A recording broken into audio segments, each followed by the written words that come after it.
레고랜드가 들어서면 지역에 도움되는 건 지역민 고용과 관광객 증가에 따른 경제 효과 등입니다. 하지만 강원도가 장밋빛 청사진만 제시하는 건 지역 경제 연계 방안 등으로 미흡할 수 있다는 지적이 나오고 있습니다. 백승호 기자입니다. 레고랜드 추진단은 연간 200만 명의 관광객이 춘천을 찾을 것으로 보고 있습니다.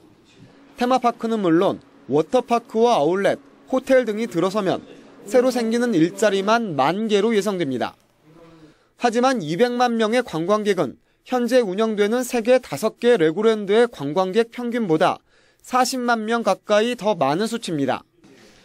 또 앞으로 10년간 예상되는 5조 원의 생산 유발 효과도 용역을 통한 분석일 뿐 제대로 된 설명은 나오지 않았습니다.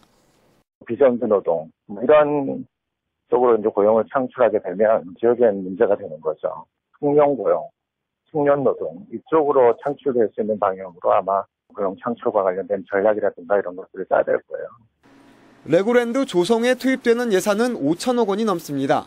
하지만 중도를 연결하는 교량 건설비 895억 원과 상하수도 비용 44억 원은 국비와 지방비 등 혈세를 들여야 합니다.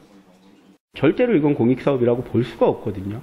그렇다면 정말로 이 모든 그러니까 공적인 자산을 투여하고 그 이익들은 외부의 기업들이 가져가는 이런 일들이 또다시 이제 발생할 수도 있는 거거든요. 그래서 그런 부분에 대해서 저희가 철저히 검증을 하자는 거고. 대규모 아울렛이 입점할 경우 의류업에 종사하는 지역 상인들의 매출 감소를 우려하는 목소리도 나오고 있습니다.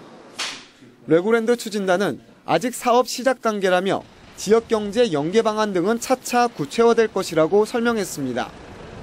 레고랜드가 들어서면 강원도에 도움이 될 것은 분명해 보입니다. 하지만 경제 효과를 지역 주민들과 어떻게 공유할 수 있느냐에 대한 계획은 좀 더 치밀해져야 될 것으로 보입니다.